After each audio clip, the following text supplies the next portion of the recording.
వస్తుందా అన్న పెన్షన్? నాకు వస్తుంది. ఎంత వస్తుంది? 2000. ఎందుకు 4000 ఇస్తున్నా అంటారు? ఏట్లే అది 4000 ఇస్తాడు. 6 20 నుంచి అవి ఏట్లే ఏం చేయట్లే.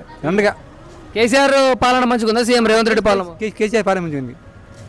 కేసీఆర్ పాలన మంచిగా ఉంది. ఏం మంచిగా ఉంది? ఆయన 10 సంవత్సరాలు చేసిన ఆయన ఏం చేసిండు? కేసీఆర్ అన్ని మంచి పని చేసి కదా చేసేది మాత్రం చేసిన పని పిజి ఇచ్చిండు, రుణమాఫీ చేసిండు, మాఫీ చేసిండు. ఎంతమంది మాకు 1,50,000 అంటే మాఫీ చేసిండు. మాకు మంచి పని చేస్తుండు కేసీఆర్. ఎవరికి వేస్తావు మరి ఇక్కడ ఓట్లు? ఇప్పుడు జూబ్లీహిల్స్లో ఎన్నికలు నడుస్తుంది కదా, ఏ పార్టీకి వేస్తావు? ఏ పార్టీ? కేసీఆర్కి వేస్తాం. ఎవరికి గెలిపిస్తావు మరి? కేసీఆర్కి. అన్న మీరు చెప్పండి, ఇక్కడ కేసీఆర్ పాలన బాగుందా, సీఎం రేవంత్ రెడ్డి పాలన బాగుందా? సార్ కేసీఆర్ ఆయనకే వేస్తాం మేము. కారు గుర్తుకే వేస్తాం సార్. కారు గుర్తు అదైతే మాకు పక్క నమ్మకం. అది సీఎం రేవంత్ రెడ్డి వాళ్ళు 6 గ్యారెంటీలు ఇస్తున్నాం అందరికి. అసలే ఏకూడదు. కేసీఆర్ మంచివాడు. కేసీఆర్ మంచివాడు. ఇంటింటికి నల్లాలు కానీ ఏది కావాలన్నా అది సౌకర్యం చేస్తారు.